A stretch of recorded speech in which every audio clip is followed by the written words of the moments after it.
मेरे प्यारे देशवासियों, आज़ादी के इस पावन पर्व की सभी देशवासियों को बधाई और बहुत बहुत शुभकामनाएं।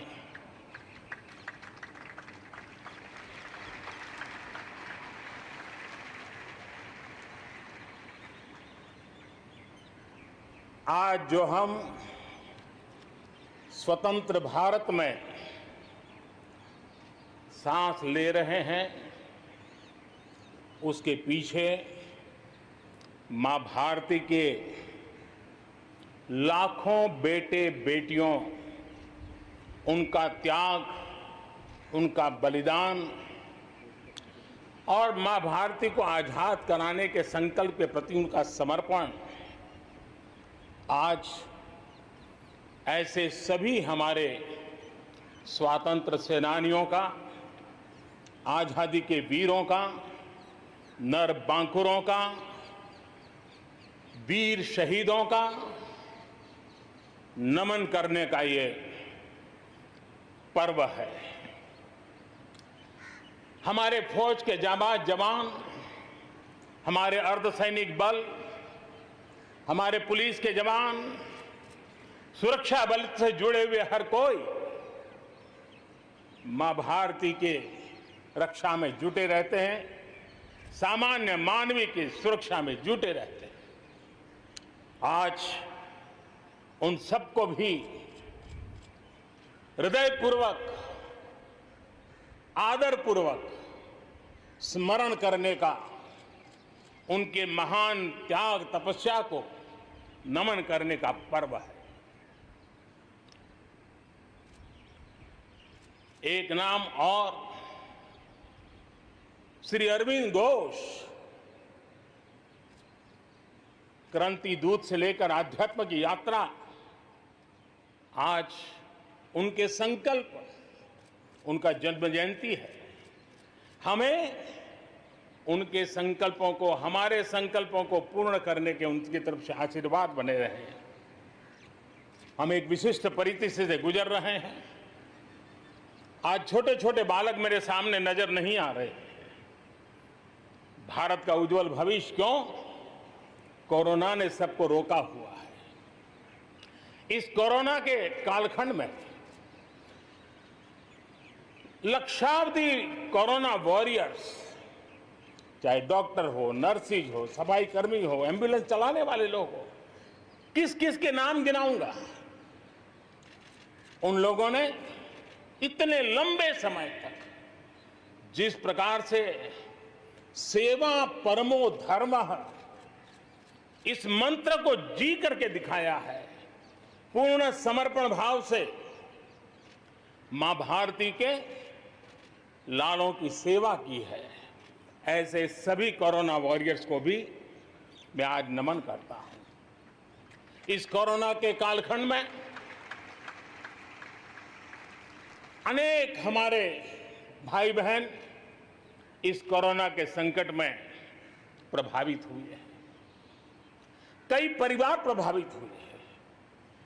कईयों ने अपनी जान भी गंवाई है। मैं ऐसे सभी परिवारों के प्रति अपनी संवेदनशीलता प्रकट करता हूं और इस कोरोना के खिलाफ मुझे विश्वास है 130 करोड़ देशवासियों की अदम्य इच्छा शक्ति, संकल्प शक्ति हमें उसमें भी विजय दिलाएगी और हम विजयी होके रहेंगे। मुझे विश्वास है कि पिछले दिनों भी हम एक प्रकार से अनेक संकटों से गुजर रहे। बाढ़ का प्रकोप, खास करके नॉर्थ ईस्ट, पूर्वी भारत, दक्षिण भारत, पश्चिमी भारत के कुछ इलाके, कहीं लैंडस्लाइड, अनेक दिक्कतों का सामना लोगों को करना पड़ा है। अनेक लोगों ने अपनी जान गंवाई है।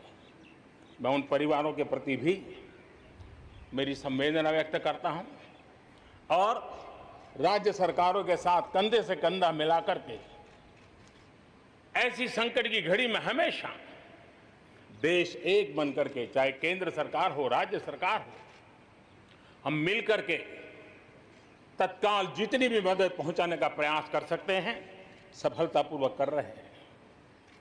मेरे प्यारे देशवासियों, आजादी का पर्व हमारे लिए, ये स्वतंत्रता का पर्व आजादी के वीरों को याद कर करके नए संकल्पों की ऊर्जा का एक अवसर होता है। एक प्रकार से हमारे लिए ये नई प्रेरणा लेकर के आता है, नया उमंग, नया उत्साह लेकर के आता है।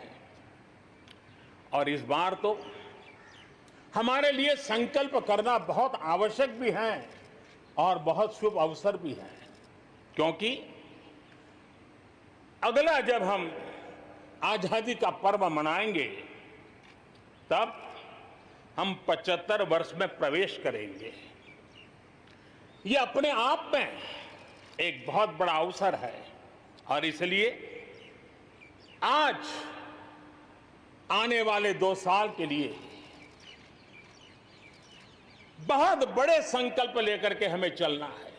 130 करोड़ देशवासियों को चलना है। आजादी के 75 वर्ष में जब प्रवेश करेंगे और आजादी के 75 वर्ष जब पूर्ण होंगे, हम हमारे संकल्पों की पूर्ति का एक महापर्व के रूप में उसको भी मनाएंगे। मेरे प्यारे देशवासियों, हमारे पूर्वजों ने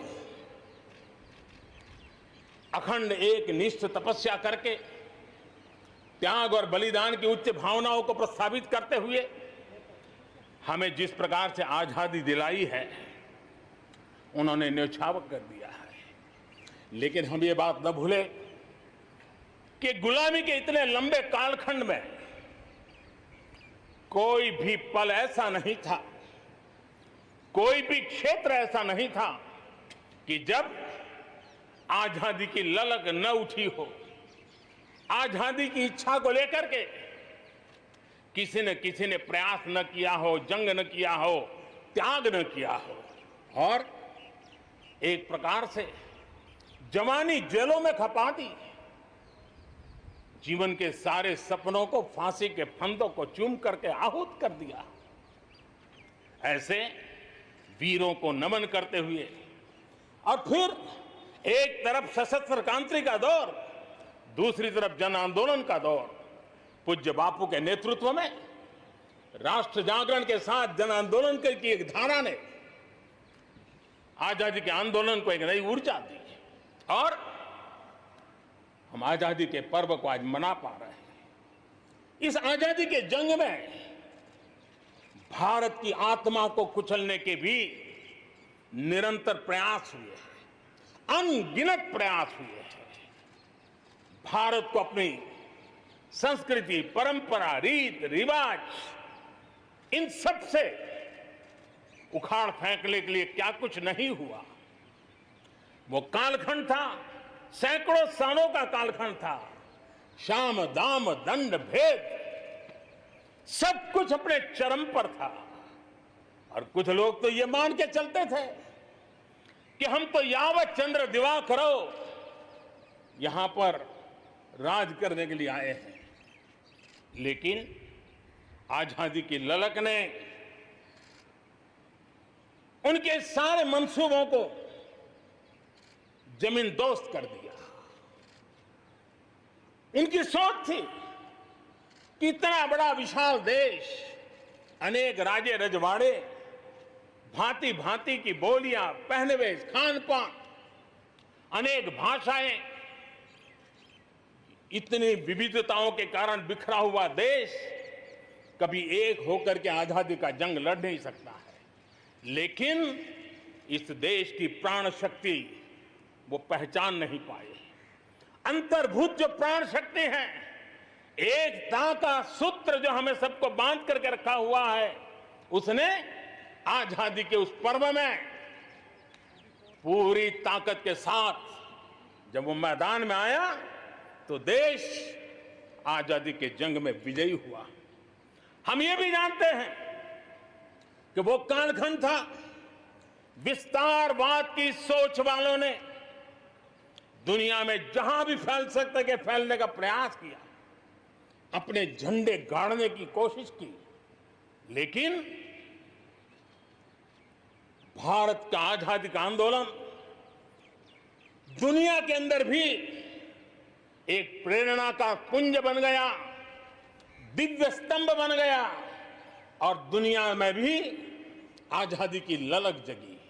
और जो लोग विस्तारवाद के अंधी दौड़ में लगे हुए थे, अपने झंडे गाड़ने में लगे थे, उन्होंने अपने इस मंसूबों को, विस्तारवाद के मंसूबों को पार करने के लिए दुनिया को दो महाविश्व युद्ध में झोंक दिया, मानवता को तहस नहस कर दिया, जिंदगी तबाह कर दी, दुनिया को तबाह कर दिया। लेकिन ऐसे कालखंड में भी, युद्ध की विभीषिका के बीच भी भारत ने अपनी आजादी की ललक को नहीं छोड़ा, न कमी आने दी, न नमी आने दी। देश बलिदान करने की जरूरत पड़ी, बलिदान देता रहा, कष्ट झेलने की जरूरत पड़ी, कष्ट झेलता रहा, जन आंदोलन खड़ा करने की जरूरत पड़ी, जन आंदोलन खड़ा करता रहा। और भारत की ये लड़ाई ने दुनिया में आजादी के लिए एक माहौल बना दिया। और भारत की एक शक्ति ने दुनिया में जो बदलाव लाया, विस्तारवाद के लिए चुनौती बन गया भारत। इतिहास इस बात को कभी नकार नहीं सकता है। इतिहास इस बात को नहीं। मेरे प्यारे देशवासियों, आजादी की लड़ाई में पूरे विश्व में भारत ने अपनी एकजुटता की ताकत, अपनी सामूहिकता की ताकत, अपने उज्जवल भविष्य के प्रति अपना संकल्प, समर्पण और प्रेरणा, उस ऊर्जा को लेकर के देश आगे बढ़ता चला गया। मेरे प्यारे देशवासियों, कोरोना वैश्विक महामारी के बीच 130 करोड़ भारतीयों ने संकल्प लिया, संकल्प आत्मनिर्भर बनने का। और आत्मनिर्भर भारत आज हर हिंदुस्तान के मन मस्तिष्क को में छाया हुआ है। आत्मनिर्भर भारत, ये सपना संकल्प में परिवर्तित देख रहे हैं। आत्मनिर्भर भारत ये एक प्रकार से शब्द नहीं, ये आज 130 करोड़ देशवासियों के लिए मंत्र बन गया है। हम जानते हैं, जब मैं आत्मनिर्भर की बात करता हूं, हम में से जो भी 25-30 साल की उम्र से ऊपर होंगे, उन सबने अपने परिवार में अपने माता पिता या अपने बुजुर्गों से सुना होगा कि भाई, बेटे बेटी, अब 20 साल 21 साल के हो गए हो, अब अपने पैरों पे खड़े हो जाओ। 20-21 साल में भी परिवार संतानों से अपने पैरों पर खड़े होने की अपेक्षा करता है। हम तो आजादी के 75 वर्ष के एक कदम दूर है। तब हमारे लिए भी भारत जैसे देश को अपने पैरों पर खड़ा होना अनिवार्य है। आत्मनिर्भर बनना अनिवार्य है। जो परिवार के लिए आवश्यक है, वो देश के लिए भी आवश्यक है। और इसलिए, और मुझे विश्वास है, भारत इस सपने को चरितार्थ करके रहेगा। और उसका कारण मेरे देश के नागरिकों के सामर्थ्य पर मुझे यकीन है। मुझे मेरे देश की प्रतिभा पर गर्व है। मुझे देश के युवाओं में, देश की मातृशक्ति में, हमारी महिलाओं में अप्रतिम सामर्थ्य जो है, उस पर मेरा भरोसा है।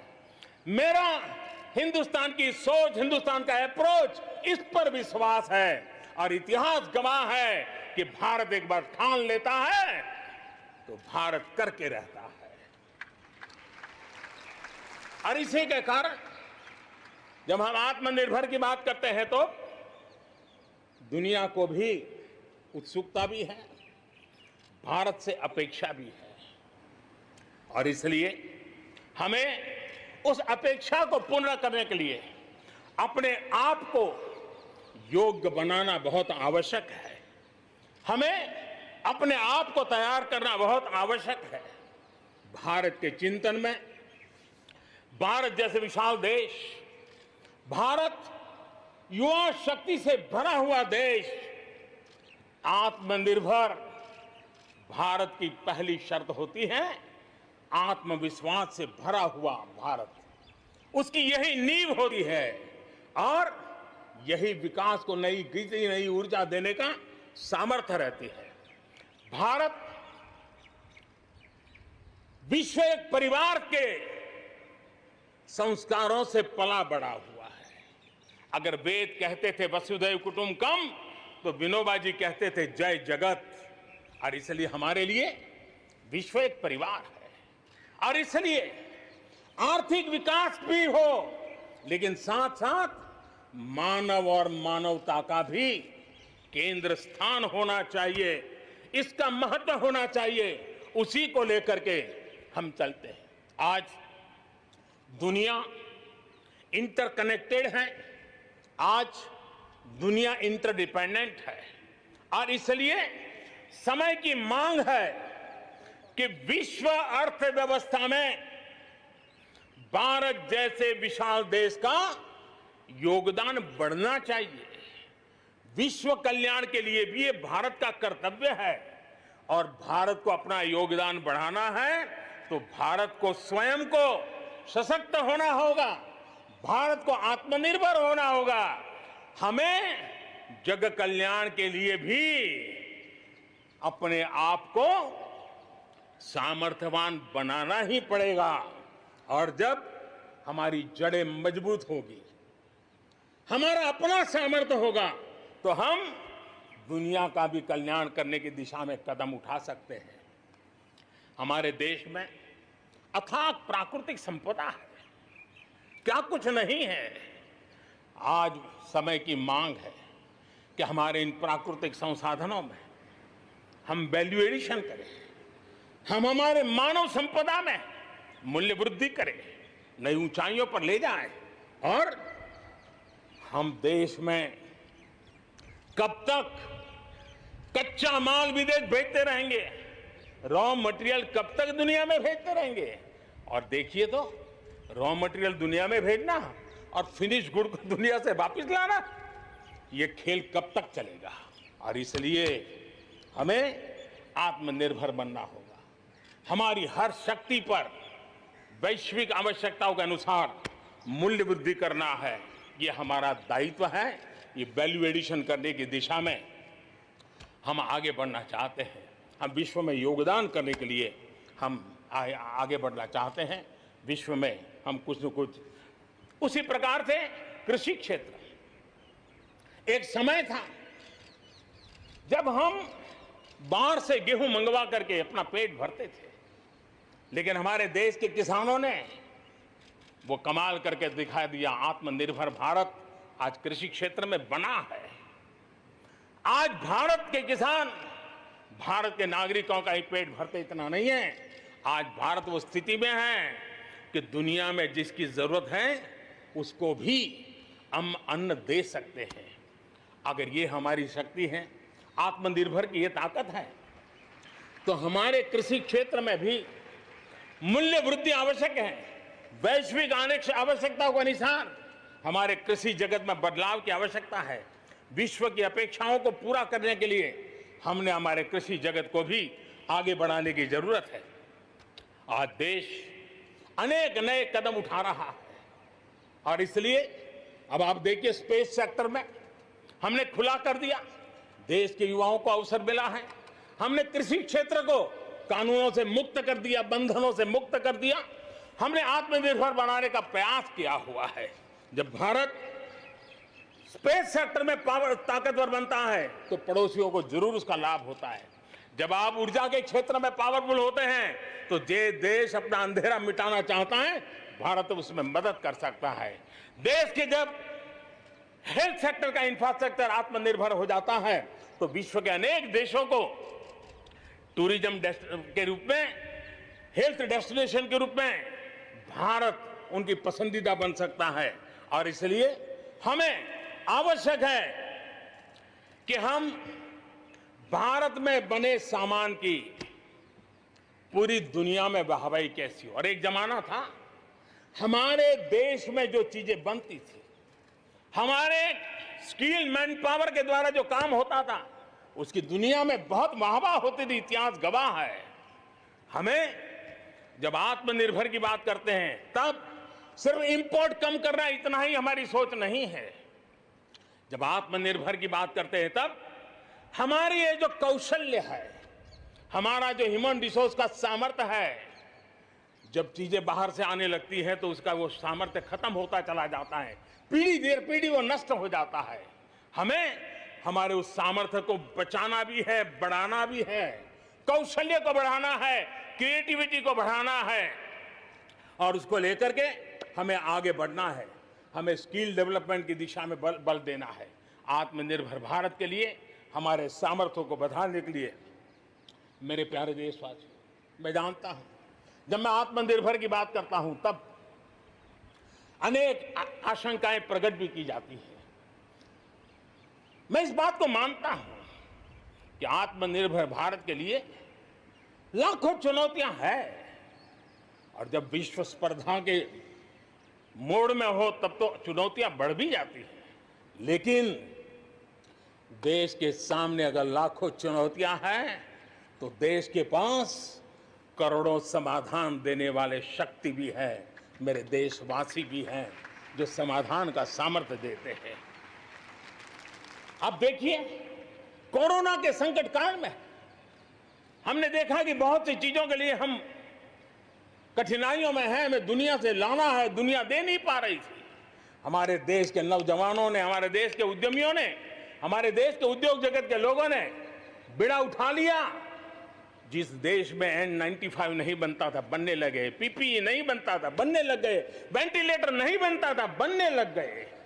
देश की आवश्यकताओं की तो पूर्ति हुई, लेकिन दुनिया में एक्सपोर्ट करने की हमारी ताकत बन गई। दुनिया की जरूरत थी, आत्मनिर्भर भारत दुनिया को कैसे मदद कर सकता है, आज हम इसमें देख सकते हैं। और इसलिए विश्व की भलाई में भी भारत का योगदान करना ये दायित्व बनता है और उसलिए भी हमें उसी प्रकार से बहुत हो चुका है। आजाद भारत की मानसिकता क्या होनी चाहिए? आजाद भारत की मानसिकता होनी चाहिए वोकल फॉर लोकल। हमारे जो स्थानीय उत्पाद है उसका हमने गौरवगान करना चाहिए। हम अपनी चीजों का गौरवगान नहीं करेंगे तो उसको अच्छा बनने का अवसर भी नहीं मिलेगा, उसकी हिम्मत नहीं बढ़ेगी। आइए हम मिलकर के संकल्प लें, आजादी के 75 साल के पर्व की ओर जब कदम रख रहे हैं तब वोकल फॉर लोकल का जीवन मंत्र बन जाए और हम मिलकर के भारत की उस ताकत को हम बढ़ावा दे दें। मेरे प्यारे देशवासियों, हमारा देश कैसी कैसी कमाल करता है, कैसे कैसे आगे बढ़ता है, इस बात को हम भली भांति समझ सकते हैं। कौन सोच सकता था कि कभी गरीबों के जनधन खाते में लाखों करोड़ों रुपए सीधे ट्रांसफर हो जाएंगे? कौन सोच सकता था कि किसानों की भलाई के लिए एपीएमसी जैसा एक्ट में इतने बदलाव हो जाएंगे? कौन सोचता था हमारे व्यापारी आलम पे जो लटकती तलवार थी, एसेंशियल कमोडिटी एक्ट, इतने सालों के बाद वो भी बदल जाएगा? कौन सोचता था कि हमारा स्पेस सेक्टर हमारे देश के युवाओं के लिए खुला कर दिया जाएगा? आज हम देख रहे हैं, राष्ट्रीय शिक्षा नीति हो, one nation one ration card की बात हो, वन नेशन वन ग्रिड की बात हो, वन नेशन वन टैक्स की बात हो, इंसॉल्वेंसी और बैंकरप्सी कोड उसकी बात हो, चाहे बैंकों को मर्जर करने का प्रयास हो, देश की सच्चाई बन चुकी है, देश की हकीकत है। भारत में परिवर्तन के इस कालखंड में रिफॉर्म्स के परिणामों को दुनिया देख रही है। एक के बाद एक दूसरे से जुड़े हुए हम जो रिफॉर्म्स कर रहे हैं उसको दुनिया बहुत बारीकी से देख रही है। और उसी का कारण है बीते वर्ष भारत में एफडीआई में अब तक के सारे रिकॉर्ड तोड़ दिए। फॉरेन डायरेक्ट इन्वेस्टमेंट अब तक के सारे रिकॉर्ड तोड़ दिए। बीते वर्ष भारत में एफडीआई में 18% की वृद्धि हुई है, बढ़ोतरी हुई है। और इसलिए कोरोना काल में भी दुनिया की बड़ी बड़ी कंपनियां भारत की ओर रुख ले रही हैं। ये विश्वास ऐसे ही पैदा नहीं हुआ है, ऐसे ही दुनिया मोहित नहीं हुई है।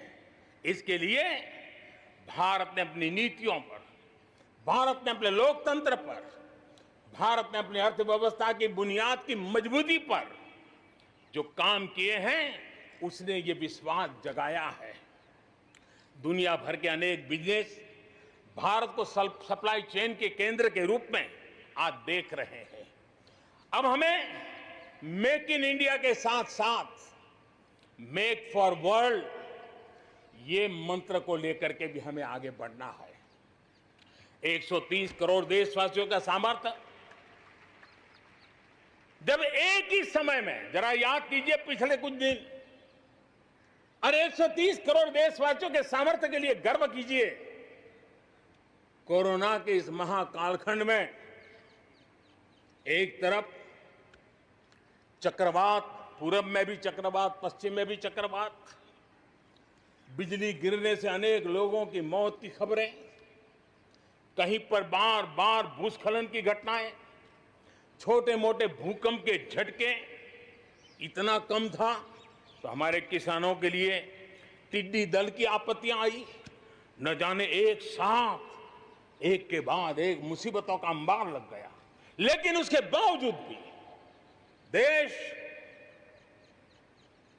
जरा भी अपना विश्वास नहीं खोया। देश आत्मविश्वास के साथ आगे बढ़ता जाया गया।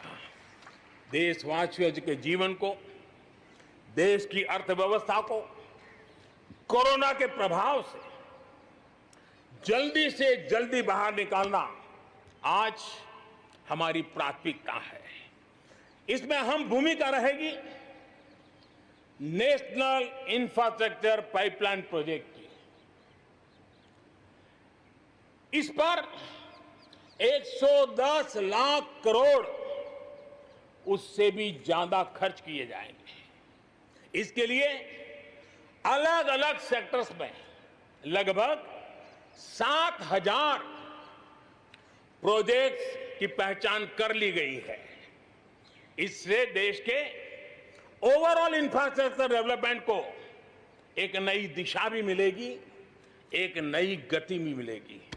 और इससे हमेशा कहा जाता है ऐसे संकट की घड़ी में जितना ज्यादा इंफ्रास्ट्रक्चर को बल दिया जाए ताकि आर्थिक गतिविधि बढ़ती है, लोगों को रोजगार मिलता है, काम मिलता है, उसके जुड़े हुए कई काम एक साथ चल जाते हैं। छोटे बड़े उद्योग, किसान, हर मध्यम वर्ग को इसका बहुत लाभ होता है। और आज मैं एक बात स्मरण करना चाहता हूं, जब अटल बिहारी वाजपेयी हमारे देश के प्रधानमंत्री थे तब उन्होंने स्वर्णिम चतुर्भुज की एक बहुत बड़ी दूरगामी असर पैदा करने वाली योजना को प्रारंभ किया था और देश के रोड नेटवर्क के इंफ्रास्ट्रक्चर को नेक्स्ट जनरेशन पर ले गए थे। आज भी वो स्वर्णिम चतुर्भुज की तरफ देश बड़े गर्व से देख रहा है। हाँ, हमारा हिंदुस्तान बदल रहा है, देख रहा है।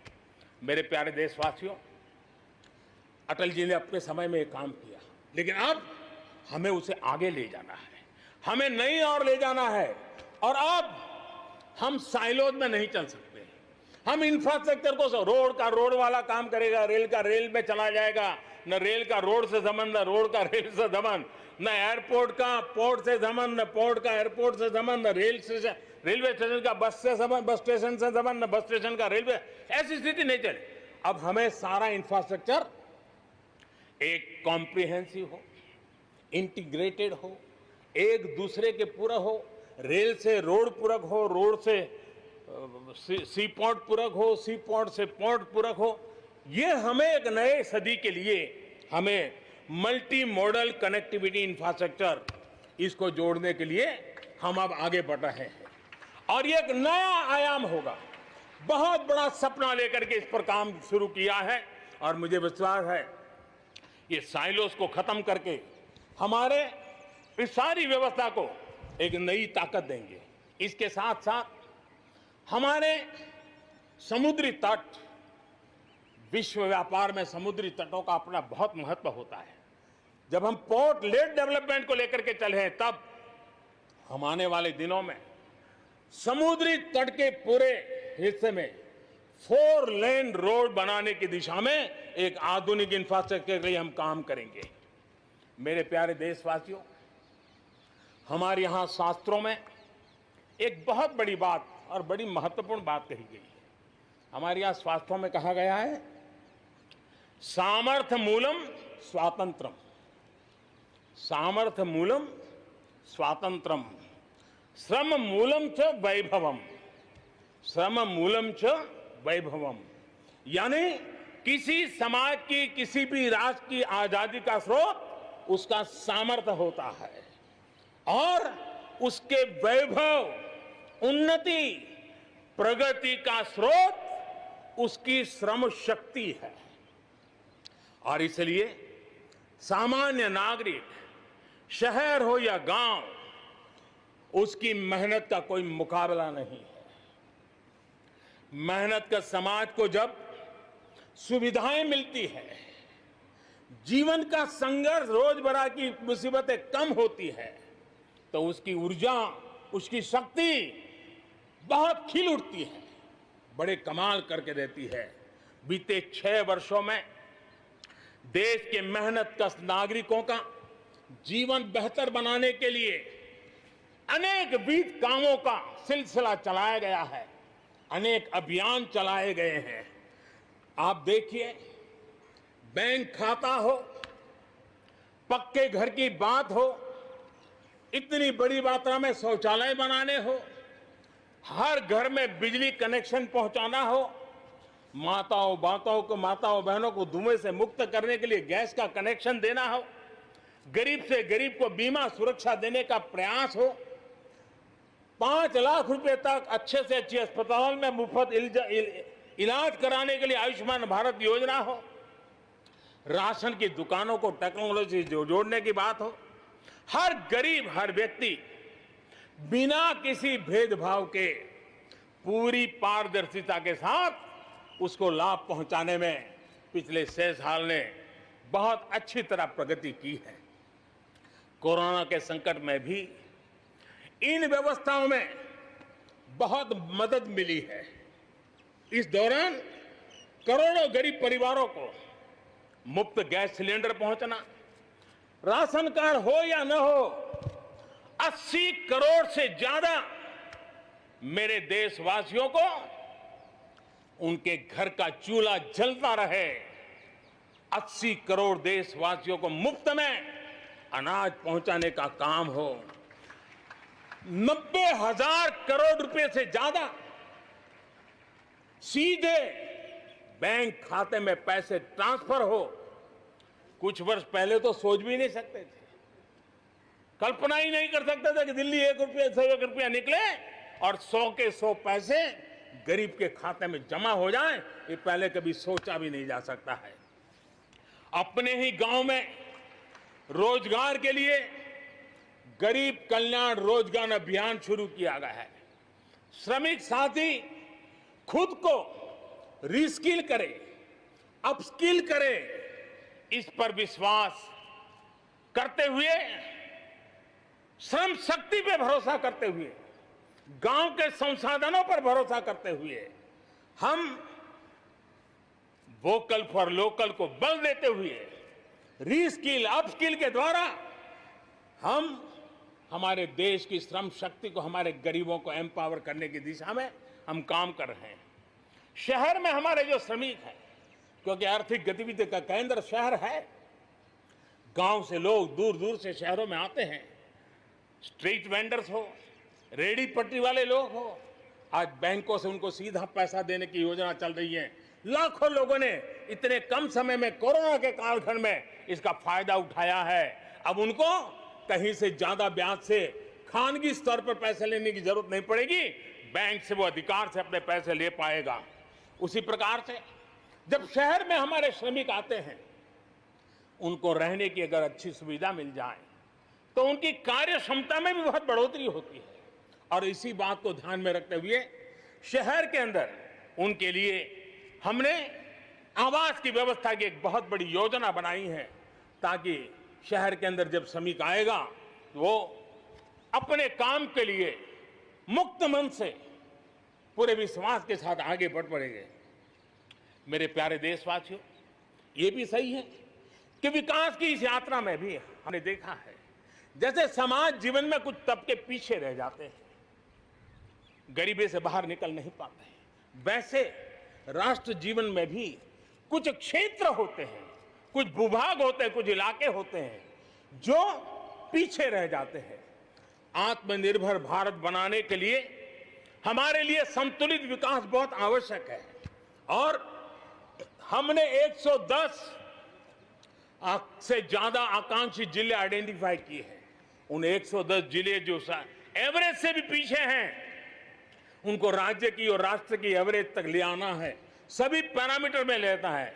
वहां के लोगों को बेहतर शिक्षा मिले, वहां के लोगों को बेहतर स्वास्थ्य सुविधाएं मिले, वहां के लोगों को रोजगार के स्थानीय अवसर पैदा हो, और उसके लिए लगातार हमने इन 110 जिले जो हमारी विकास यात्रा में कहीं पीछे छूट गए हैं, उनको आगे ले जाने के लिए प्रयास कर रहे हैं। मेरे प्यारे देशवासियों, आत्मनिर्भर भारत की अहम प्राथमिकता आत्मनिर्भर कृषि और आत्मनिर्भर किसान, और इसको हम कभी भी नजरअंदाज नहीं कर सकते हैं। किसान को पिछले दिनों हमने देखा है, एक के बाद एक रिफॉर्म आजादी के इतने सालों के बाद किए गए हैं। किसान को तमाम बंधनों से मुक्त करना हो, वो काम हमने कर दिया है। आप सोच नहीं सकते होंगे, हमारे देश में आप अगर साबुन बनाते हैं, हिंदुस्तान के कुछ में कोने में जाके साबुन बेच सकते हैं। आप अगर कपड़ा बनाते हैं, हिंदुस्तान के किसी कोने में जाके कपड़ा बेच सकते हैं। आप चीनी बनाएं, आप चीनी बेच सकते हैं। लेकिन मेरा किसान, बहुत लोगों को पता नहीं होगा, मेरे देश का किसान जो उत्पादन करता था, न वो अपनी मर्जी से बेच सकता था, न अपनी मर्जी से जहां बेचना चाहता था वहां बेच सकता था। उसके लिए जो दायरा तय किया था वहीं बेचना पड़ता था। उस सारे बंधनों को हमने खत्म कर दिया है। अब हिंदुस्तान का किसान उस आजादी की सांस को ले पाएगा, ताकि वो हिंदुस्तान के किसी में भी, दुनिया के किसी भी कोने में अपना माल बेचना चाहता है, वो अपने टर्म्स पर बेच पाएगा। इस बात को हमने किसान की आय को बढ़ाने के लिए अनेक वैकल्पिक चीजों को भी बल दिया है। उसके किसानी में इनपुट कॉस्ट कैसे कम हो, सोलार पंप, उसको डीजल पंप से मुक्ति कैसे दिला दे, अन्नदाता ऊर्जादाता कैसे बने, मधुमक्खी पालन हो, फिशरीज हो, पोल्ट्री हो, ऐसे अनेक चीजें उसके साथ जुड़ जाएं, ताकि उसकी आय दोगुना हो जाए। उस दिशा में हम लगातार काम कर रहे हैं। आज समय की मांग है, हमारा कृषि क्षेत्र आधुनिक बने, मूल्य वृद्धि हो, वैल्यू एडिशन हो, फूड प्रोसेसिंग हो, पैकेजिंग की व्यवस्था हो, उसको संभालने की व्यवस्था हो, और इसलिए अच्छे इंफ्रास्ट्रक्चर की जरूरत है।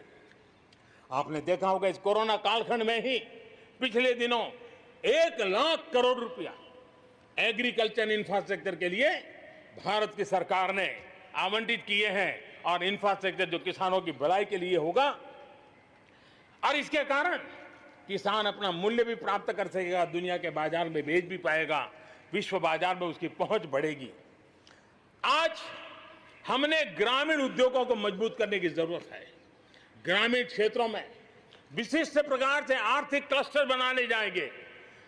कृषि और गैर कृषि उद्योगों को गांव के अंदर एक जाल बनाई जाएगी, और उसके कारण उसके साथ साथ किसानों के लिए जो नई एफपीओ हमने बनाने का, किसान उत्पादक संघ बनाने का जो हमने कोशिश की है, वो अपने आप में एक बहुत बड़ा इकोनॉमिकल एम्पावरमेंट का काम करेगा।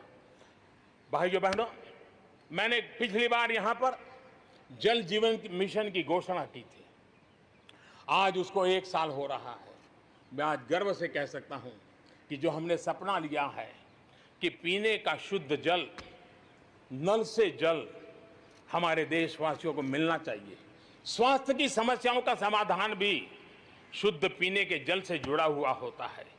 अर्थव्यवस्था में भी उसका बहुत बड़ा योगदान होता है और उसको लेकर के जल जीवन मिशन शुरू किया।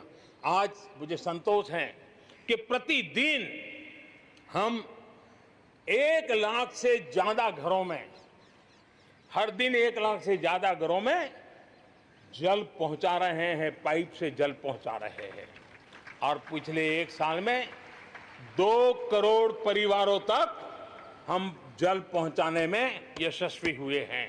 और विशेष करके जंगलों में दूर दूर रहने वाले हमारे आदिवासियों के घरों तक ये पहुंचाने का काम, बड़ा अभियान चला है। और मुझे खुशी है कि आज जल जीवन मिशन ने देश में एक तंदुरुस्त स्पर्धा का माहौल बनाया है।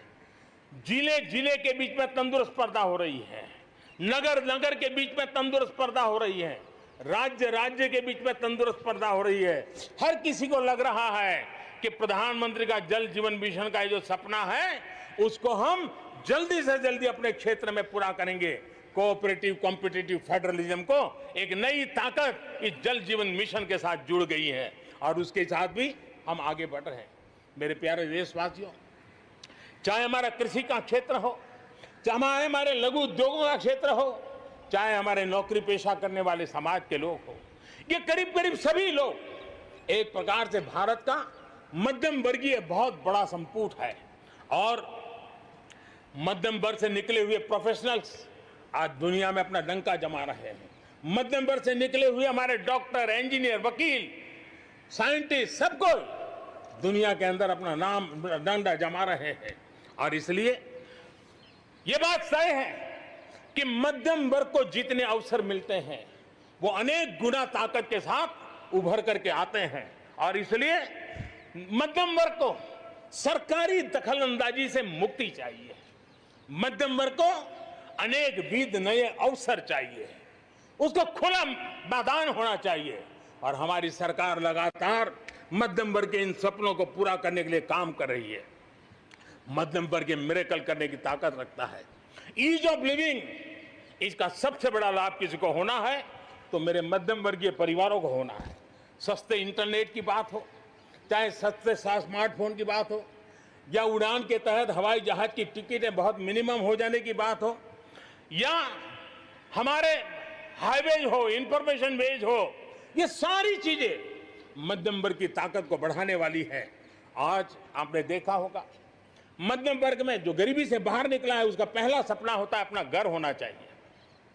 वो एक बराबरी की जिंदगी जाना चाहता है। देश में बहुत बड़ा काम हमने ईएमआई के क्षेत्र में किया और उसके कारण होम लोन सस्ते हुए। और जब एक घर के लिए लोन लेता है तो लोन पूरी करते करते करीब 6 लाख रुपया कि उसको छूट मिल जाती है। यह इतना ही नहीं, पिछले दिनों ध्यान में आया कि बहुत गरीब मध्यम वर्ग के परिवारों ने पैसे लगाए हुए हैं, लेकिन योजनाएं पूरी न होने के कारण खुद का घर मिल नहीं रहा है, किराया भरना पड़ रहा है। भारत सरकार ने 25,000 करोड़ रुपया का विशिष्ट फंड बना करके ये जो आधे अधूरे घर हैं उनको पूरा करके मध्यम वर्गीय परिवारों को घर मिल जाए, उसके लिए हमने अब कदम उठाया है। जीएसटी में बहुत तेजी से टैक्सेशन कम हुआ है, इनकम टैक्स कम हुआ है। आज मिनिमम उस प्रकार के व्यवस्थाओं के साथ हम देश को आगे बढ़ाने का प्रयास कर रहे हैं। कोऑपरेटिव बैंकों को आरबीआई से जोड़ना, ये अपने आप में मध्यम वर्गीय परिवारों के पैसों को सुरक्षित रखने की गारंटी इसके साथ जुड़ी हुई है। एमएसएमई सेक्टर में जो रिफॉर्म्स हुए हैं, एग्रीकल्चर सेक्टर में जो रिफॉर्म्स हुए हैं, इसका सीधा सीधा लाभ हमारे मध्यम वर्गीय मेहनतकश परिवारों को जाने वाला है। और उसके कारण हजारों करोड़ रुपए के स्पेशल फंड आज जो हमारे व्यापारी बंधुओं को, हमारे में लघु उद्योगकारों को हम दे रहे हैं, उनको इसका लाभ मिलने वाला है। आम भारतीय की शक्ति, उसकी ऊर्जा आत्मनिर्भर भारत अभियान का एक बहुत बड़ा आधार है। इस ताकत को बनाए रखने के लिए हर स्तर पर निरंतर काम जारी है। मेरे प्यारे देशवासियों, आत्मनिर्भर भारत के निर्माण में, आधुनिक भारत के निर्माण में, नए भारत के निर्माण में, समृद्ध और खुशहाल भारत के निर्माण में देश की शिक्षा का बहुत बड़ा महत्व है। इसी सोच के साथ देश को 3 दशक के बाद नई राष्ट्रीय शिक्षा नीति देने में हम आज यशस्वी हुए हैं और हिंदुस्तान के हर कोने में इसकी स्वागत के समाचार एक नई ऊर्जा, नए विश्वास दे रहे हैं। ये शिक्षा, ये राष्ट्रीय शिक्षा नीति हमारे विद्यार्थियों को जड़ से जोड़ेगी, लेकिन साथ साथ उसको एक ग्लोबल सिटीजन बनाने का भी पूरा सामर्थ्य देगी। वो जड़ों से जुड़ा होगा, लेकिन उसका सर आसमान की ऊंचाइयों को छूता होगा। आज आपने देखा होगा राष्ट्रीय शिक्षा नीति में एक विशेष बल दिया गया है नेशनल रिसर्च फाउंडेशन का, क्योंकि देश को प्रगति करने के लिए इनोवेशन बहुत आवश्यक होता है। इनोवेशन को जितना बल मिलेगा, रिसर्च को जितना बल मिलेगा, उतना ही देश को आगे ले जाने में और कॉम्पिटिटिव वर्ल्ड के अंदर आगे बढ़ने में बहुत ताकत मिलेगी। आपने सोचा होगा, क्या कभी इतना तेजी से गांव तक ऑनलाइन क्लासेस का इतना माहौल बन जाएगा? कभी कभी आफत में भी कुछ ऐसी चीजें उभर करके आ जाती हैं, नई ताकत दे देती है। और इसलिए आपने देखा होगा कोरोना काल में ऑनलाइन क्लासेस एक प्रकार से कल्चर बन गया है। आप देखिए ऑनलाइन डिजिटल ट्रांजैक्शन वो भी कैसे बढ़ रहे हैं।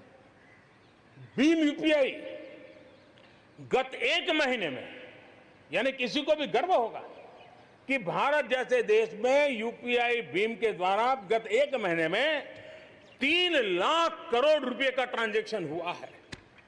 ये अपने आप में हम किस प्रकार से बदली हुई स्थितियों को स्वीकार करने लगे हैं, ये इसका नमूना है। आप देखते हैं 2014 से पहले हमारे देश में 5 दर्जन पंचायतों में ऑप्टिकल फाइबर था। गत 5 वर्ष में 1.5 लाख ग्राम पंचायतों तक ऑप्टिकल फाइबर नेटवर्क पहुंच चुका है, जो आज इतना मदद कर रहा है। सभी पंचायतों में पहुंचने के लक्ष्य के साथ हमने काम शुरू किया था।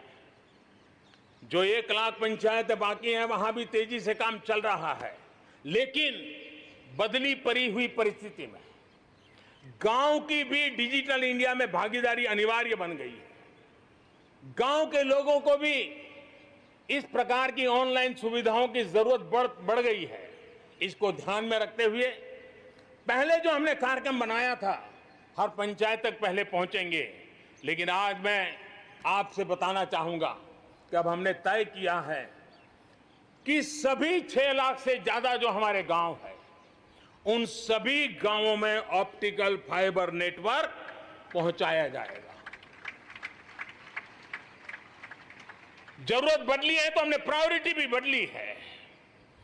6 लाख से अधिक गांवों में हजारों लाखों किलोमीटर ऑप्टिकल फाइबर का काम चलाया जाएगा और हमने तय किया है 1000 दिन में, 1000 दिन के अंदर अंदर देश के 6 लाख से अधिक गांवों में ऑप्टिकल फाइबर नेटवर्क काम पूरा कर दिया जाएगा। बदलती हुई टेक्नोलॉजी में साइबर स्पेस, ये हमारी निर्भरता बढ़ती ही जाने वाली है। लेकिन साइबर स्पेस में खतरे भी जुड़े हुए होते हैं, भली भांति दुनिया इससे अब परिचित है, और इनसे देश के सामाजिक ताने बाने, हमारी अर्थव्यवस्था और हमारे देश के विकास पर भी खतरे पैदा करने का ये आसान मार्ग बन सकता है। और इसलिए भारत इसमें बहुत सचेत है, भारत बहुत सतर्क है और इन खतरों का सामना करने के लिए फैसले ले रहा है। इतना ही नहीं, नई व्यवस्थाएं भी लगातार विकसित की जा रही है। बहुत ही अल्प समय में नई साइबर सुरक्षा रणनीति, इसका एक पूरा खाका देश के सामने आएगा। आने वाले समय में सब इकाइयों को जोड़ करके हम इस साइबर सिक्योरिटी के अंदर सबको एक साथ चलना पड़ेगा। उसके लिए आगे बढ़ने की रणनीति बनाएंगे। मेरे प्यारे देशवासियों, भारत में महिला शक्ति को जब जब भी अवसर मिले उन्होंने देश का नाम रोशन किया, देश को मजबूती दी है।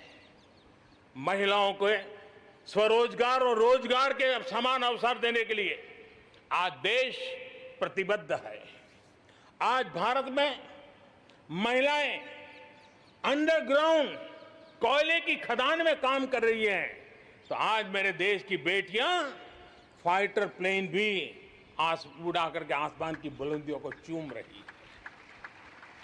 आज भारत दुनिया के उन देशों में है जहां नौसेना और वायुसेना में महिलाओं को कॉम्बैट रोल में शामिल किया जा रहा है। गर्भवती महिलाओं को सैलरी के साथ 6 महीने की छुट्टी देने का फैसले की बात हो। हमारे देश की महिलाएं जो 3 तलाक के कारण पीड़ित रहती थी, वैसी हमारी मुस्लिम बहनों को मुक्ति दिलाने, आजादी दिलाने का काम हो। महिलाओं के आर्थिक सशक्तिकरण की बात हो। 40 करोड़ जो जनधन खाते खोले गए हैं, उसमें 22 करोड़ खाते हमारी बहनों के हैं। कोरोना काल में करीब 30,000 करोड़ रुपए इन बहनों के खाते में जमा कर दिए गए हैं।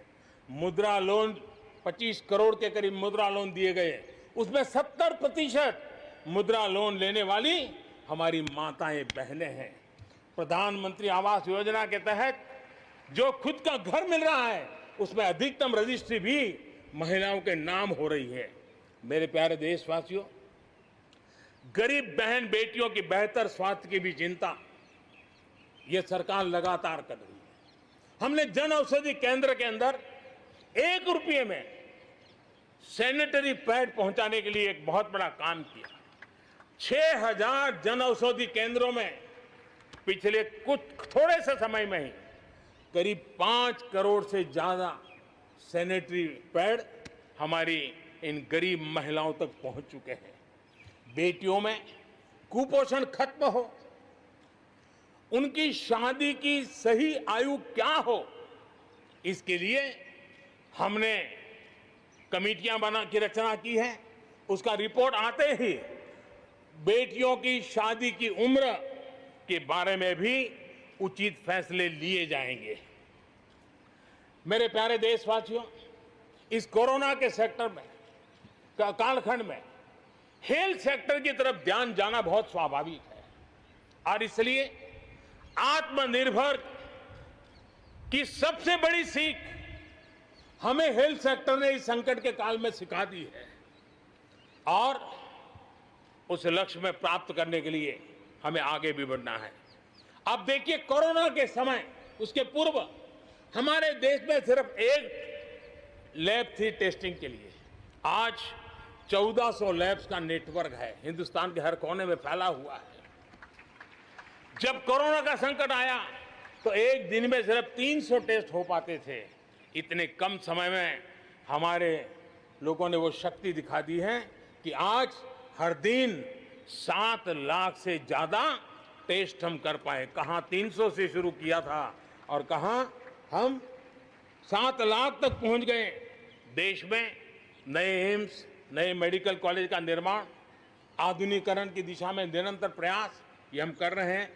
5 साल में MBBS, MD में 45,000 से ज्यादा स्टूडेंट्स के लिए सीटों की बढ़ोतरी की गई है। गांव में 1.5 लाख से ज्यादा वेलनेस सेंटर और उसमें से करीब 1/3 तो ऑलरेडी कार्यरत हो गए हैं, जिन्होंने इस कोरोना में बहुत बड़ी मदद की है। कोरोना के काल में वेलनेस सेंटर्स की भूमिका ने गांव की बहुत बड़ी मदद की है। हेल्थ सेक्टर में आज से एक बहुत बड़ा अभियान शुरू होने जा रहा है और उसमें टेक्नोलॉजी का भी बहुत बड़ा रोल रहेगा। आज से national digital health mission, national digital health mission उसका भी आरंभ किया जा रहा है। भारत के हेल्थ सेक्टर में ये एक नई क्रांति ले आएगा। इलाज में आने वाली परेशानियां कम करने के लिए टेक्नोलॉजी का बहुत सुविचारित रूप से उपयोग होगा। प्रत्येक भारतीय को हेल्थ आईडी दी जाएगी। ये हेल्थ आईडी प्रत्येक भारतीय के स्वास्थ्य खाते की तरह काम करेगी। आपके हर टेस्ट, हर बीमारी, आपको किस डॉक्टर के पास कौन सी दवा ली थी, उनका क्या डायग्नोसिस था, कब दी थी, आपकी रिपोर्ट क्या थी, ये सारी जानकारी इस एक हेल्थ आईडी में आपको समाहित की जाएगी। डॉक्टर से अपॉइंटमेंट हो, पैसा जमा करना हो, अस्पताल में पर्ची बनवाने की भागदौड़ हो, तमाम दिक्कतें नेशनल डिजिटल हेल्थ मिशन के माध्यम से अनेक मुसीबतों से मुक्ति मिलेगी और उत्तम स्वास्थ्य के लिए हमारा कोई भी नागरिक सही फैसले कर पाएगा। ये व्यवस्था उससे होने वाली है। मेरे प्यारे देशवासियों, जब भी अब कोरोना की बात आती है तो एक बात स्वाभाविक है, हर किसी के मन में सवाल है, कोरोना की वैक्सीन कब तैयार होगी? ये सवाल हर एक के मन में है, पूरी दुनिया में है। मैं आज देशवासियों को कहना चाहूंगा, देश के हमारे वैज्ञानिकों की प्रतिभा एक ऋषि मुनि की तरह लेबोरेटरी में जी जान से जुटे हुए हैं, अखंड एक निष्ठ तपस्या कर रहे हैं, बड़ी कड़ी मेहनत कर रहे हैं और भारत में एक नहीं, दो नहीं, तीन वैक्सीन उसके टेस्टिंग के अलग अलग चरण में है। वैज्ञानिकों से जब हरी झंडी मिल जाएगी, बड़े पैमाने पर प्रोडक्शन होगा और उसकी तैयारियां भी पूरी तरह रेडी हैं और तेजी से प्रोडक्शन के साथ वैक्सीन हर भारतीय तक कम से कम समय में कैसे पहुंचे, उसका खाका भी तैयार है, उसका रूपरेखा भी तैयार है। मेरे प्यारे देशवासियों, हमारे देश में अलग अलग जगहों पर विकास की तस्वीर अलग अलग है। कुछ क्षेत्र बहुत आगे हैं, कुछ क्षेत्र बहुत पीछे हैं।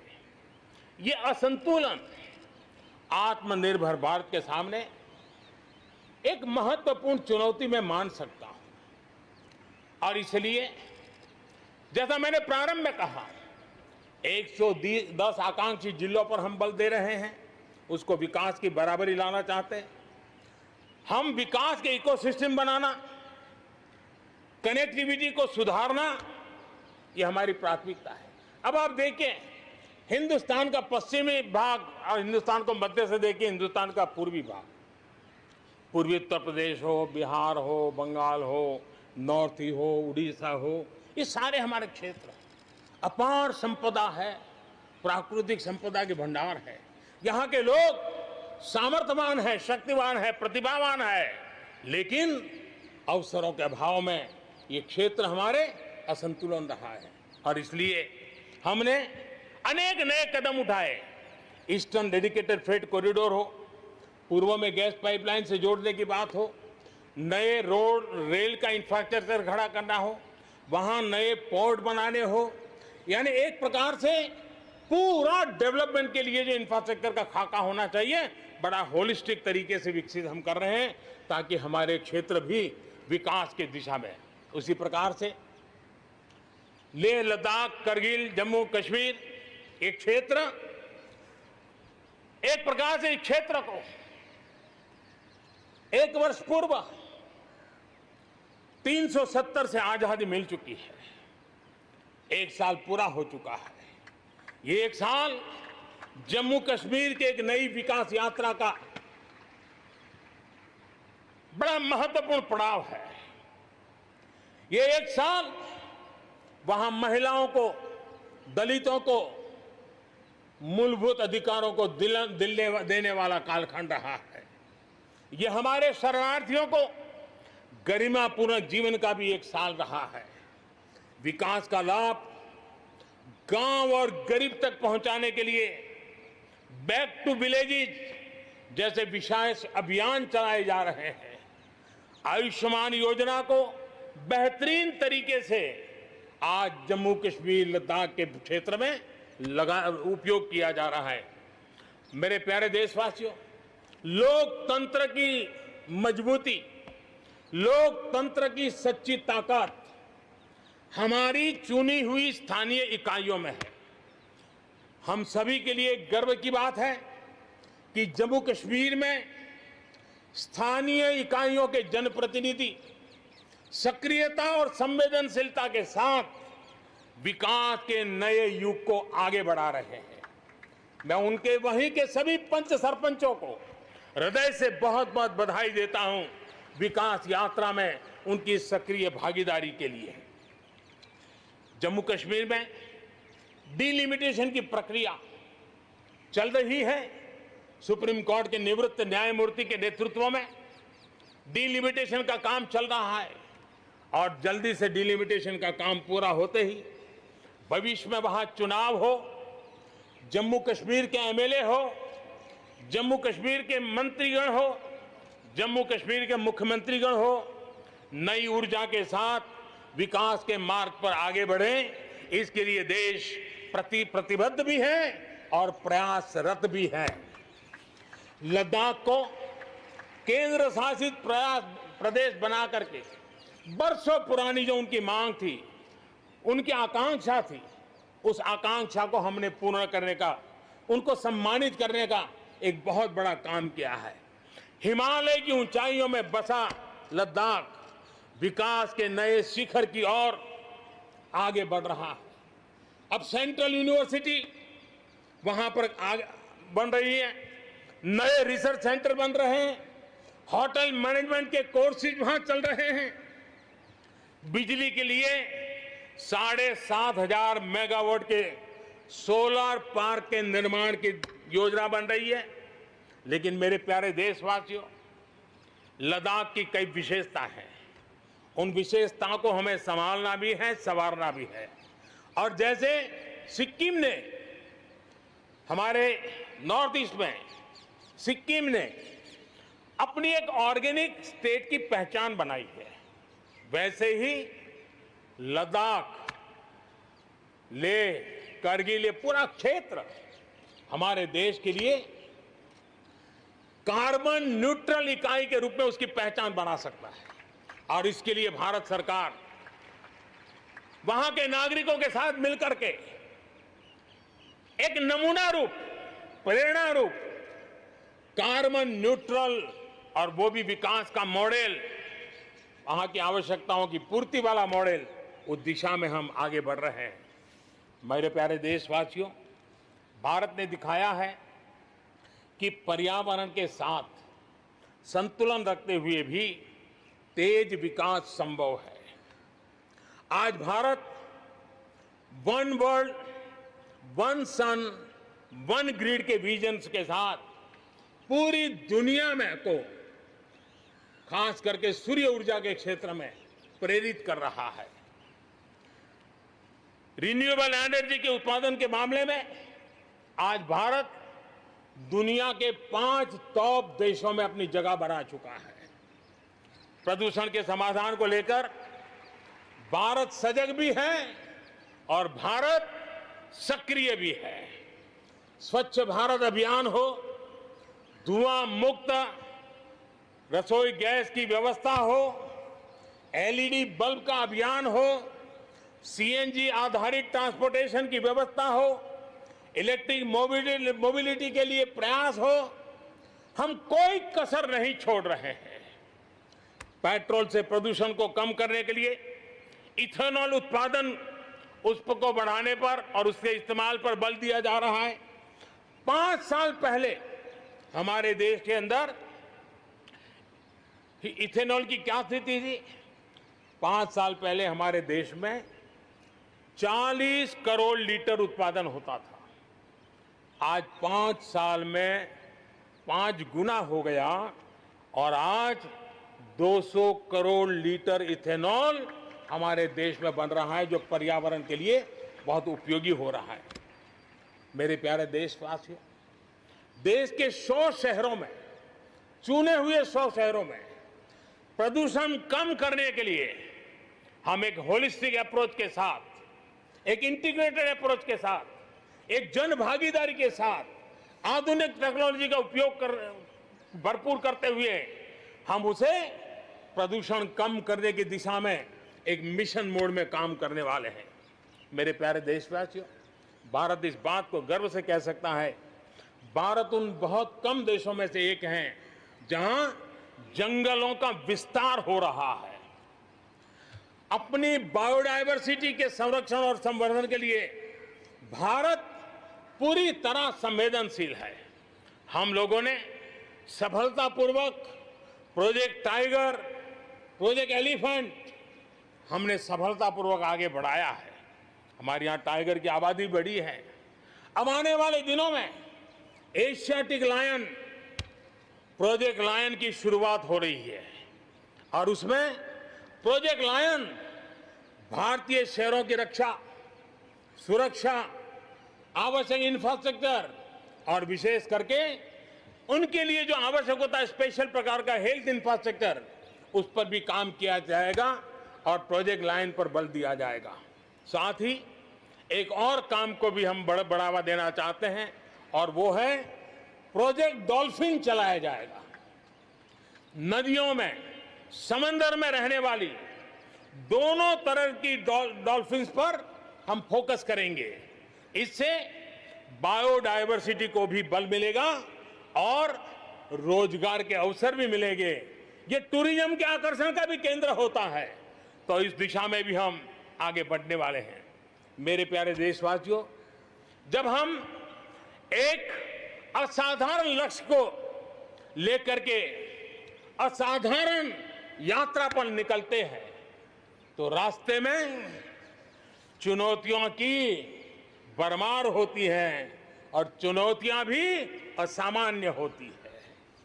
इतनी आपदाओं के बीच ही सीमा पर भी देश के सामर्थ्य को चुनौती देने के दुष्प्रयास हुए हैं, लेकिन एलओसी से लेकर एलएसी तक देश की संप्रभुता पर जिस किसी ने आंख उठाई, देश की सेना ने, हमारे वीर जवानों ने उसका उसी की भाषा में जवाब दिया है।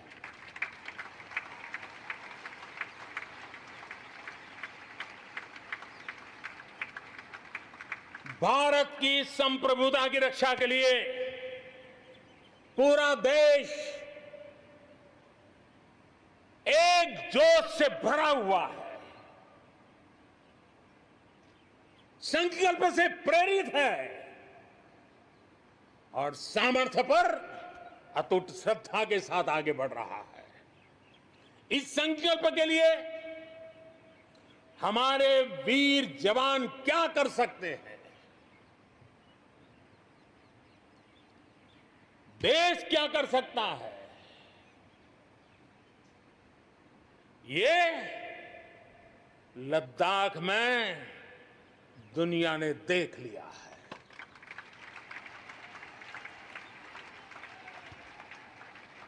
मैं आज मातृभूमि पर न्योछावर उन सभी वीर जवानों को लाल किले की प्राचीर से आदरपूर्वक नमन करता हूं। आतंकवाद हो या विस्तारवाद, भारत आज डटकर मुकाबला कर रहा है। आज दुनिया पर का भारत पर विश्वास और मजबूत हुआ है।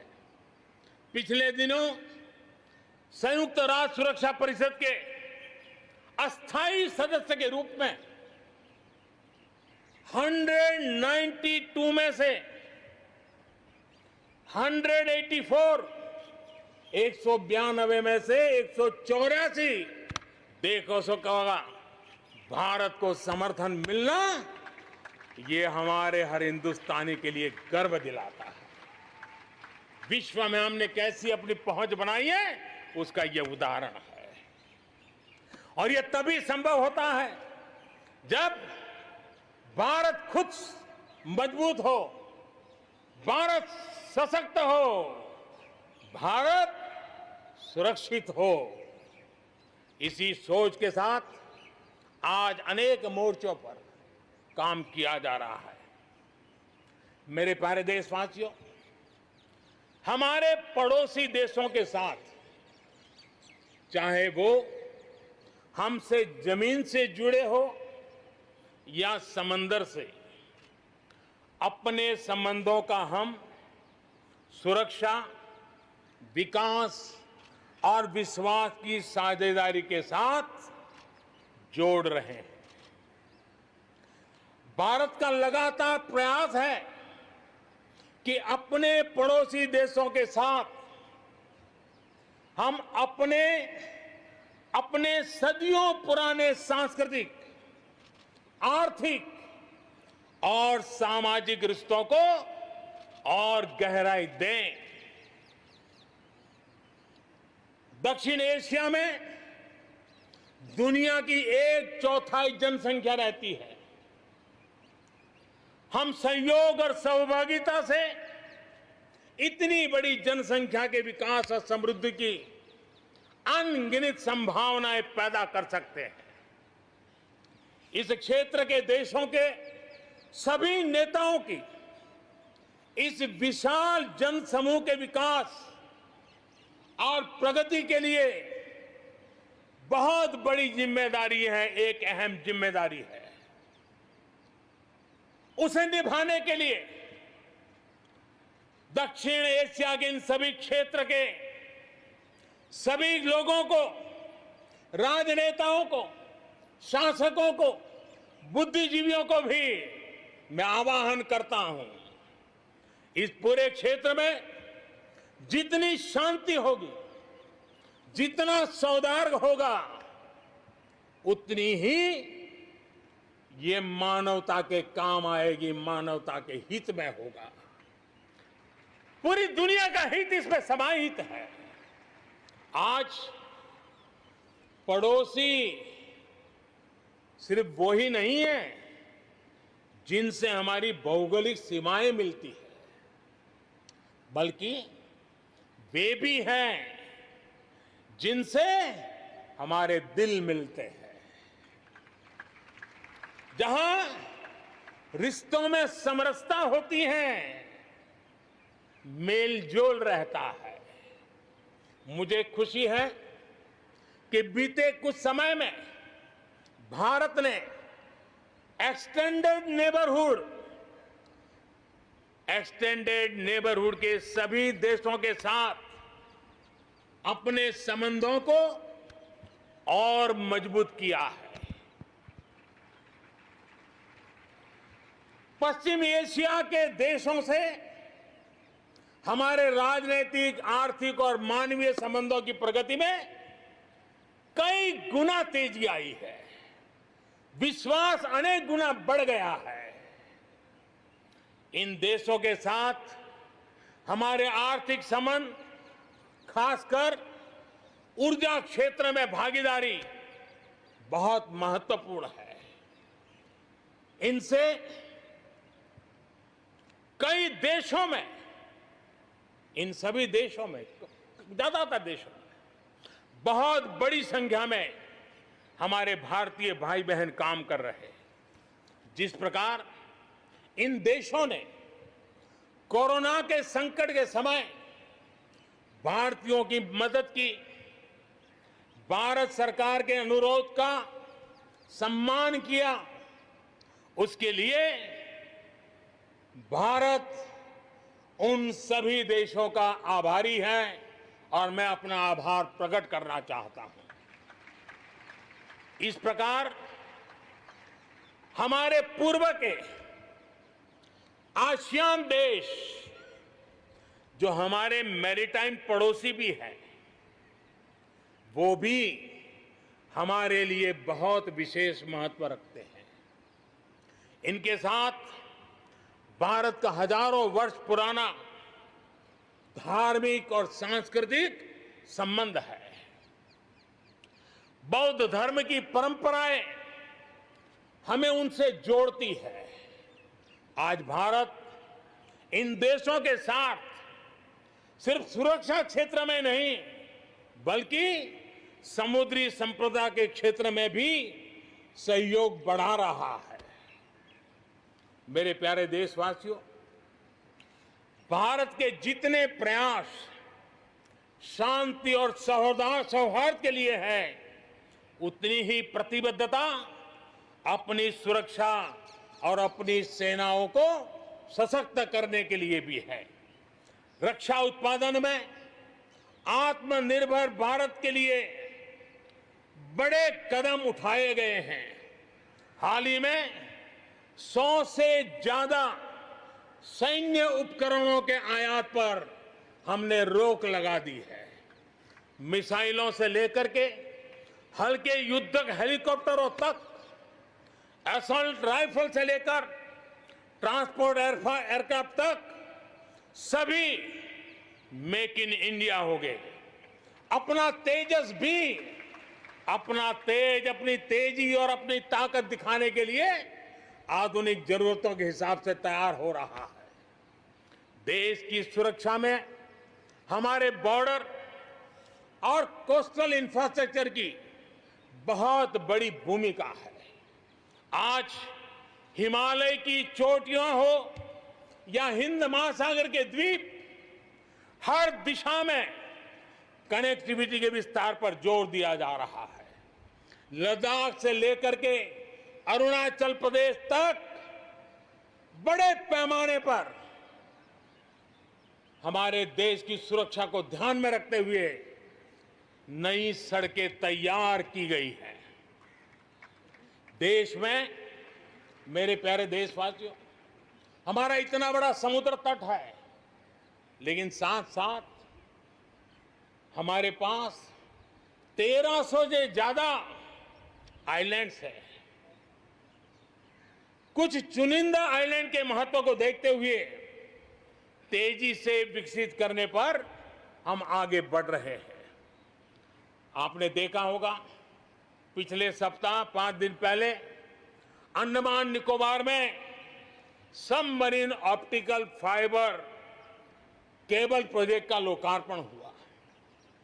अंडमान निकोबार को भी चेन्नई और दिल्ली जैसी इंटरनेट सुविधा अब उपलब्ध होगी।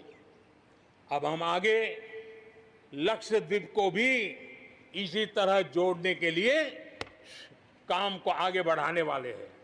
अगले 1000 दिन में लक्षद्वीप को भी तेज इंटरनेट की सुविधा से जोड़ने का हमने लक्ष्य रखा है। बॉर्डर और कोस्टल एरिया के युवाओं के विकास, उसको भी सुरक्षा को केंद्र में रखते हुए विकास के मॉडल की दिशा में हम आगे बढ़ रहे हैं। और उसमें एक कदम, एक बड़ा अभियान हम शुरू कर रहे हैं। हमारे जो बॉर्डर इलाके हैं, हमारे जो कोस्टल इलाके हैं, वहां के करीब 173 डिस्ट्रिक्ट हैं जो किसी न किसी देश की सीमा या समुद्री तट से जुड़े हुए हैं। आने वाले दिनों में एनसीसी का विस्तार उन बॉर्डर डिस्ट्रिक्ट के नौजवानों के लिए किया जाएगा। बॉर्डर एरिया के कैडेट्स को हम करीब 1 लाख नए एनसीसी के कैडेट तैयार करेंगे और उसमें 1/3 हमारी बेटियां हो, ये भी प्रयास रहेगा। बॉर्डर एरिया के कैडेट्स को सेना प्रशिक्षित करेगी। कोस्टल एरिया के जो कैडेट्स हैं उनको नेवी के लोग प्रशिक्षित करेंगे और जहां एयरबेस है वहां के कैडेट को एयरफोर्स की तरफ से ट्रेनिंग दी जाएगी। बॉर्डर और कोस्टल एरिया को आपदाओं से निपटने के लिए एक ट्रेन्ड मैन पावर मिलेगा। युवाओं को आर्म फोर्सेस में कैरियर बनाने के लिए जरूरी स्किल भी मिलेगी। मेरे प्यारे देशवासियों, पिछले वर्ष लाल किले से मैंने कहा था, बीते 5 साल आवश्यकताओं की पूर्ति और अगले 5 साल आकांक्षाओं की पूर्ति के हैं। बीते 1 साल में ही देश ने बड़े और महत्वपूर्ण फैसलों के पड़ाव को पार कर लिया है। गांधी 150 पर भारत ने गांवों को खुद को खुले में शौच से मुक्त किया है। आस्था की वजह से प्रताड़ित शरणार्थियों को नागरिकता देने का कानून, दलितों, पिछड़ों, ओबीसी के लिए, एससी, एसटी, ओबीसी के लिए आरक्षण के अधिकार को बढ़ाने की बात हो, असम और त्रिपुरा में ऐतिहासिक शांति समझौता हो, फौज की सामूहिक शक्ति को और प्रभावी बनाने के लिए चीफ ऑफ डिफेंस स्टाफ की नियुक्ति हो, करतारपुर साहिब कॉरिडोर का रिकॉर्ड समय में निर्माण हो, देश ने इतिहास बनाया, इतिहास बदले देखा, असाधारण काम करके दिखाया। 10 दिन पूर्व अयोध्या में भगवान राम के भव्य मंदिर का निर्माण शुरू हुआ। राम जन्मभूमि के सदियों पुराने विषय का शांतिपूर्ण समाधान हो चुका है। देश के लोगों ने जिस संयम के साथ और समझदारी के साथ आचरण किया है, व्यवहार किया है, यह अभूतपूर्व है और भविष्य के लिए हमारे लिए प्रेरणा का कारण है। शांति, एकता और सद्भावना, यही तो आत्मनिर्भर भारत की ताकत बनने वाली है। यही मेलजोल, यही सद्भाव भारत के उज्जवल भविष्य की गारंटी है। इसी सद्भाव के साथ हमें आगे बढ़ना है। विकास में के इस महायज्ञ में हर हिंदुस्तानी को अपनी कुछ न कुछ आहुति देनी है। इस दशक में भारत नई नीति और नई रीति के साथ ही आगे बढ़ेगा। जब साधारण से काम नहीं चलेगा, अब होती है चलती का वक्त चला गया। हमें दुनिया में किसी से कम नहीं, हम सबसे ऊपर रहने का प्रयास करेंगे और इसलिए हम सर्वश्रेष्ठ उत्पादन, सर्वश्रेष्ठ ह्यूमन रिसोर्सेज, सर्वश्रेष्ठ गवर्नेंस, हर चीज में सर्वश्रेष्ठ के लक्ष्य को लेकर के आजादी के 75 साल के लिए हमें आगे बढ़ना है। हमारी पॉलिसीज, हमारे प्रोसेस, हमारे प्रोडक्ट्स, सब कुछ उत्तम से उत्तम हो, बेस्ट हो, तभी एक भारत श्रेष्ठ भारत की परिकल्पना साकार होगी। आज हमें फिर से संकल्प लेने की जरूरत है।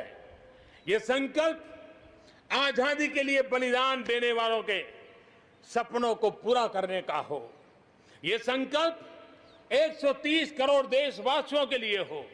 ये संकल्प हमारी आने वाली पीढ़ियों के लिए हो, उनके उज्जवल भविष्य के लिए हो। ये संकल्प आत्मनिर्भर भारत के लिए हो। हमें शपथ लेनी होगी, हमें प्रतिज्ञा करनी होगी। हम आयात को कम से कम करने की दिशा में योगदान करेंगे। हम अपने लघु उद्योगों को सशक्त करेंगे। हम सब लोकल के लिए वोकल बनेंगे और हम ज्यादा इनोवेट करेंगे। हम एम्पावर करेंगे अपने युवाओं को, महिलाओं को, आदिवासियों को, दिव्यांगों को, दलितों को, गरीबों को, गांव को, पिछड़ों को, हर किसी को। आज भारत ने असाधारण गति से असंभव को संभव किया है। इसी इच्छा शक्ति, इसी लगन, इसी जज्बे के साथ प्रत्येक भारतीय को आगे बढ़ना है। वर्ष 2022 हमारी आजादी के 75 वर्ष का पर्व अब बस आ ही गया है। हम एक कदम दूर है। हमें दिन रात एक कर देना है। 21वीं सदी का ये तीसरा दशक हमारे सपनों को पूरा करने का दशक होना चाहिए। कोरोना बड़ी विपत्ति है, लेकिन इतनी बड़ी नहीं कि आत्मनिर्भर भारत की विजय यात्रा को वो रोक पाए। मैं देख सकता हूं एक नए प्रभात की लालिमा, एक नए आत्मविश्वास का उदय, एक नए आत्मनिर्भर भारत का शंखनाद। एक बार फिर आप सभी को स्वाधीनता दिवस की कोटि कोटि शुभकामनाएं। आइए मेरे साथ दोनों हाथ के ऊपर करके पूरी ताकत से बोलिए, भारत माता की, भारत माता की, भारत माता की, वंदे वंदे वंदे, जय हिंद।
कोटि